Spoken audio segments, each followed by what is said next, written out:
Have you ever felt completely overwhelmed by life's challenges, watching your emotions spiral out of control like a ship in a storm? The harder you try to force yourself to feel better, the more powerless you become. But here's what most people don't understand. The ancient philosophy of Buddhism offers a radically different approach to emotional mastery. Instead of being ruled by your emotions, the Buddha taught us to become their wise observers. Destructive forces, we can learn to view them as information pointing us toward what we truly value. The transformation doesn't require perfect circumstances. These time-tested principles can begin strengthening your emotional foundation today. Imagine facing life's inevitable setbacks with unshakable inner calm. Picture yourself responding to criticism, loss, and uncertainty with dignity rather than desperation. This isn't just wishful thinking, it's an attainable reality through these 16 transformative practices. 1. Recognize what's within your control. Your emotions often feel like wild weather, unpredictable, overwhelming, and completely beyond your influence. The first step toward emotional resilience isn't trying to control every feeling, but understanding the fundamental distinction between what you can and cannot control. Stoicism teaches us that we control our thoughts, choices, and responses. Nothing else. External events, other people's actions, and even our initial emotional reactions are outside our direct control. This isn't limitation, it's liberation. Practice. When you feel upset, ask yourself, what specifically can I control in this situation? Focus your energy only on those elements. Release your grip on everything else. 2. Reframe your perspective. Your mind is a storytelling machine. It doesn't just see the world, it interprets it. Constantly, silently, often without your permission. Every experience, every interaction, every setback is filtered through a lens of meaning your mind is constructing in real time. But here's the paradox. Most of our emotional suffering doesn't come from the events themselves. It comes from the stories we tell about those events. A traffic jam isn't inherently stressful. It's just cars moving slowly. But your mind may say, "This is wasting my time. I'm always stuck. My day is ruined." Suddenly, what was once neutral becomes agony because of the interpretation. A criticism isn't automatically an attack. It's just someone expressing an opinion, maybe even their own insecurity. But your mind might whisper, "They don't respect me. I'm not good enough. I always mess up." The words pierce deeper because you accepted a harmful narrative. This is where Stoicism offers us a lifeline. It teaches us to become the editor of our own narrative, to challenge automatic thoughts, to pause before accepting every mental headline as truth, and to distinguish between what is and what we add to what is. Marcus Aurelius wrote, "If you are distressed by anything external, the pain is not due to the thing itself, but to your estimate of it. And this you have the power to revoke at any moment." Think about that. You have the power to revoke it, to strip an event of its destructive story, to return to the raw data of life and see it with clarity, not distortion. This doesn't mean denying emotion or pretending life is always easy. It means seeing your interpretations as optional, not inevitable. It means learning to pause and ask, is this story helping me or hurting me? Is this thought a fact or just a familiar drama my mind likes to replay? And when you reclaim that space between what happens and what you make it mean, you also reclaim your power. That's where emotional freedom lives. Not in controlling the world, but in mastering the story you tell about it. Practice. Next time you feel strongly negative about something, ask, what are the bare facts here? What story am I adding to these facts? Practice describing situations without emotional language. 3. Build emotional tolerance. Modern culture teaches us to escape discomfort. We're sold instant gratification as the highest good, quick fixes, easy pleasures, constant stimulation. We're told to swipe away boredom, scroll past sadness, and medicate every flicker of anxiety. The underlying message is clear. If it feels bad, it must be avoided. But this mindset has a hidden cost. It robs us of emotional strength. Buddhism offers a profound alternative. Instead of fleeing discomfort, it invites us to turn toward it, to meet pain not with resistance or panic, but with mindfulness and compassion. Because the truth is, liberation isn't found in avoiding suffering, but in learning to be present with it, without being consumed. This is what it means to cultivate emotional resilience, not by becoming numb or detached, not by pretending things don't hurt, but by patiently, gently, training yourself to remain grounded in the midst of discomfort. Like strengthening the body through mindful movement, the heart is strengthened by consciously sitting with life as it is, moment by moment.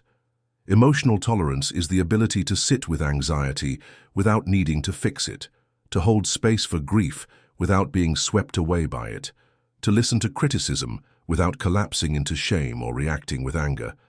It's not weakness to feel deeply. It's weakness to be ruled by those feelings, and it's strength to feel them fully, with awareness, with compassion, and still act with wisdom, with kindness, with intention. The Buddha taught that suffering is an unavoidable part of human life, but he also taught that our relationship to suffering is where freedom is found. We suffer more when we resist, when we grasp, when we cling.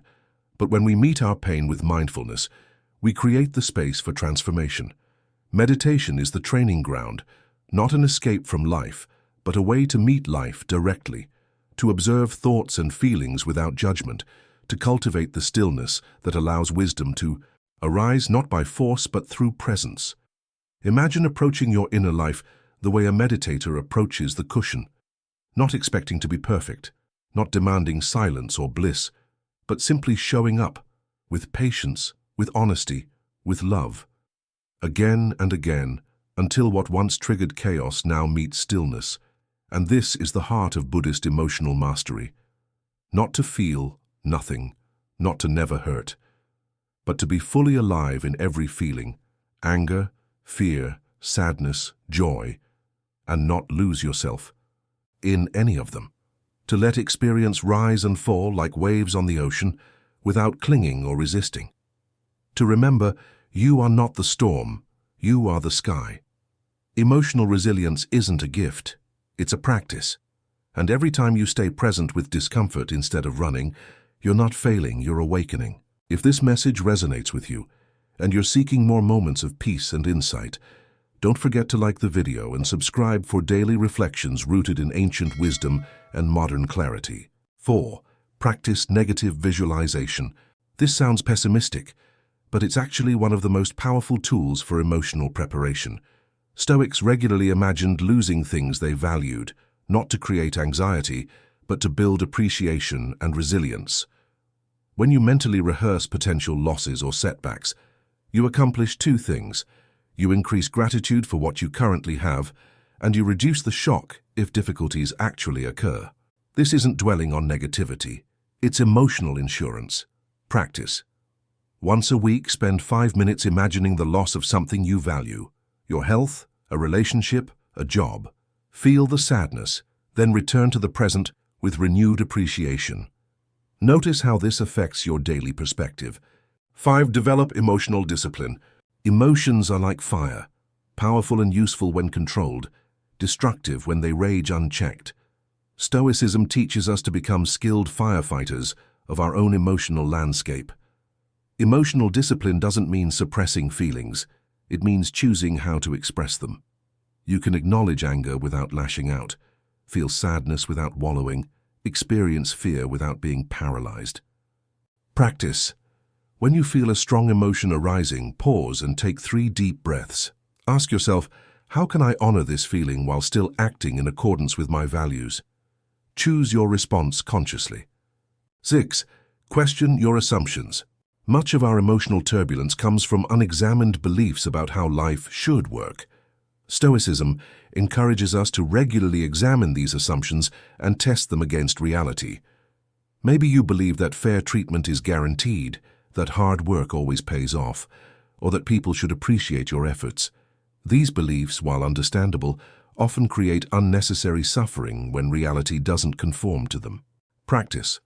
When you feel emotionally disturbed, identify the underlying expectation that's been violated. Ask, is this expectation realistic?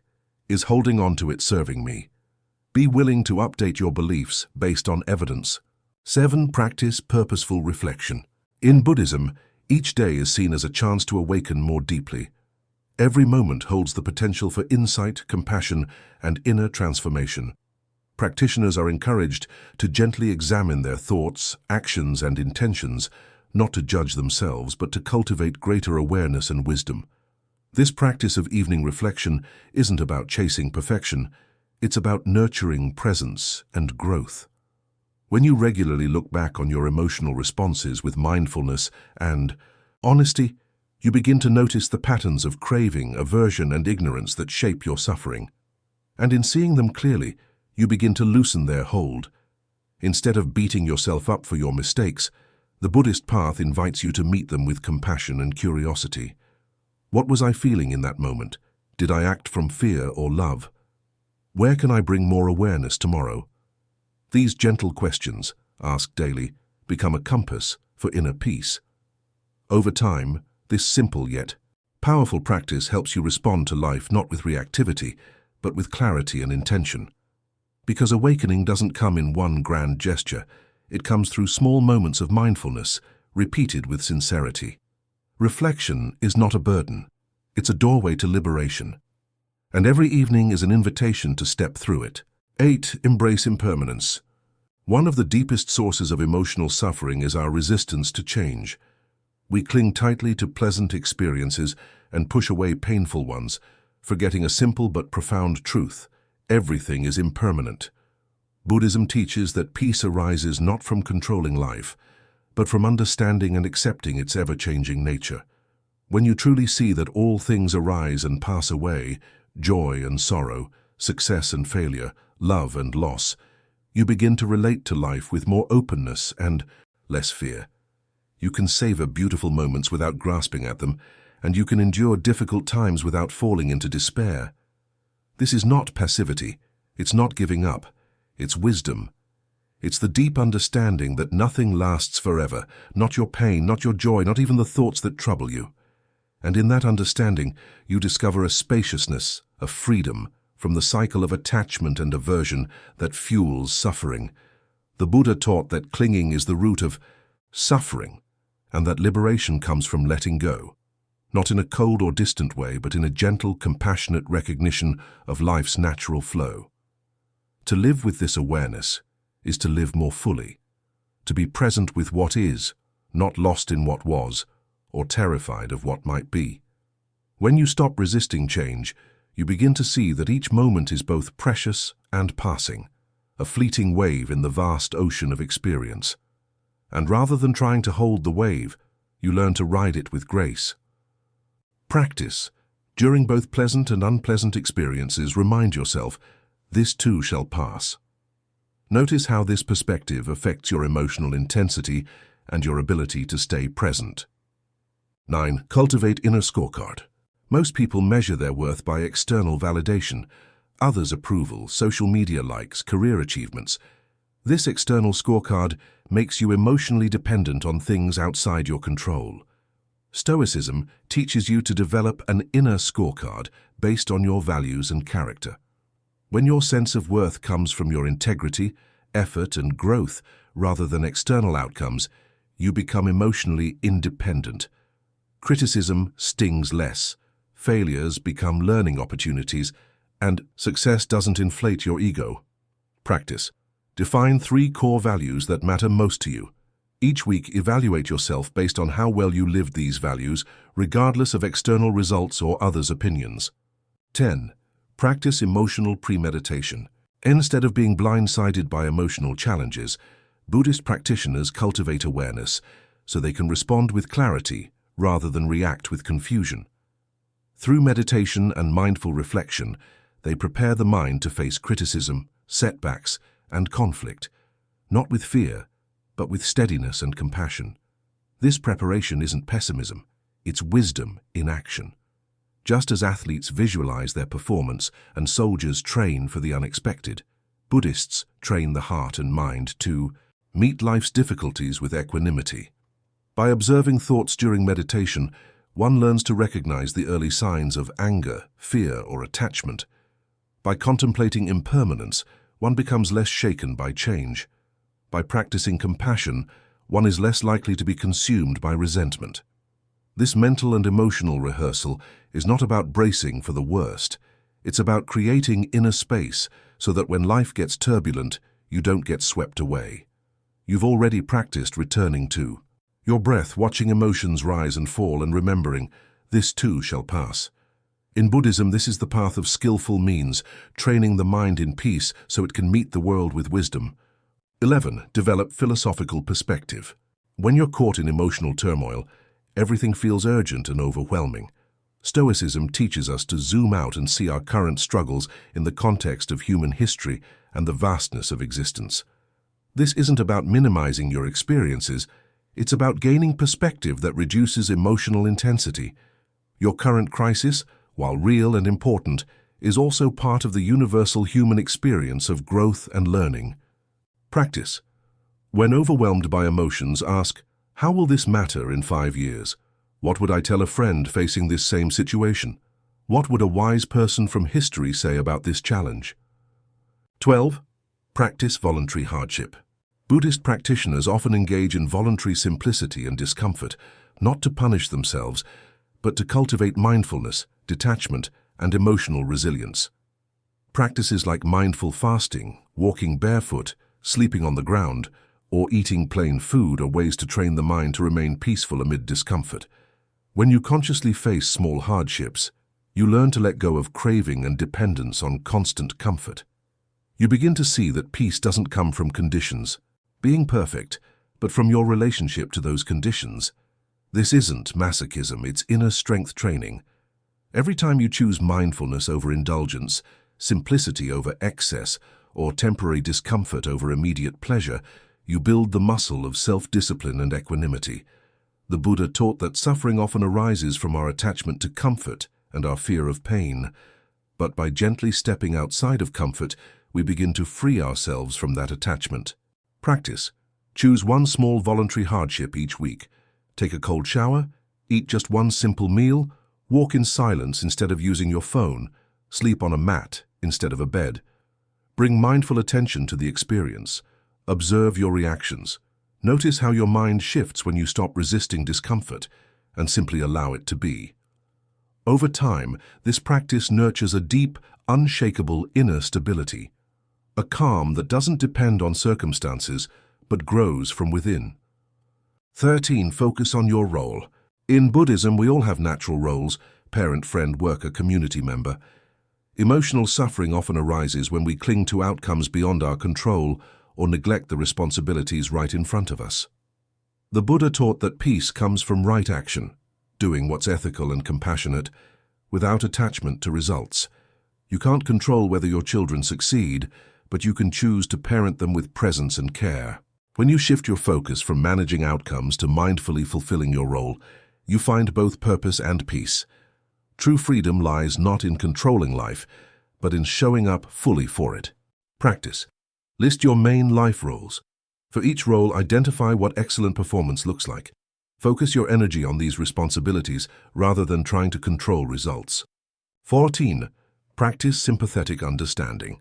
Other people's actions often trigger our strongest emotional reactions. Stoicism teaches us to respond to difficult people with understanding rather than anger, recognizing that their behavior stems from their own struggles and limitations. This doesn't mean accepting mistreatment, it means responding from wisdom rather than reactivity. When you understand that hurt people, you can protect yourself while maintaining your emotional equilibrium. Practice. When someone triggers your anger, ask, what pain or fear might be driving their behavior? How can I respond in a way that reflects my values rather than my emotions?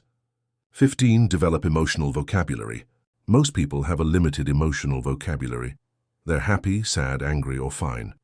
Stoicism emphasizes the importance of precisely understanding and naming your emotional states. When you can distinguish between disappointment and despair, concern and anxiety, irritation and rage, you gain power over your emotional experience. Precise language leads to precise responses. Practice. Throughout the day, check in with yourself and identify your exact emotional state. Use specific words rather than general terms. Notice how naming emotions accurately affects your ability to manage them. 16. Create daily rituals. Emotional resilience isn't built in crisis moments. It's developed through consistent daily practices.